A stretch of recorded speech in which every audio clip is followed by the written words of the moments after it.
ข่อยก็อยู่ของข่อยแบบนี้แหละขอบคุณที่พี่น้องเป็นห่วงเด้อขอบคุณที่พี่น้องเป็นห่วงเป็นใยว่าไปสร้างศัตรูกับใครไว้ไหมเมื่อกี้น้องมาหน้าที่เอาขนมไม้พอเห็นไหมไปน้อง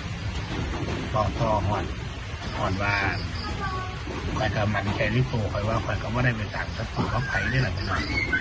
ข่อยเห็นคลิปมอมแม่กับน้องมุ่นกับน้องมาหน้าก็คิดว่าเพิ่นกันเป็นคอนเทนต์เพิ่นด้วยกันนั่นแหละเพิ่นเห็นคลิปเกี่ยวกับแบบว่าอยากมาบอกในด้านโลกของมุขไข่นะเพิ่นก็เลยอยากมาเห็นคลิปว่าเพิ่นเห็นแล้วมองมุขไข่มากอาศัยอยู่ไสแต่ว่าข่อยก็อยากบอกเพิ่นแน่ว่าที่เฮ็ดหยังไงเก่งใจเจ้าของหอเพิ่นเนาะ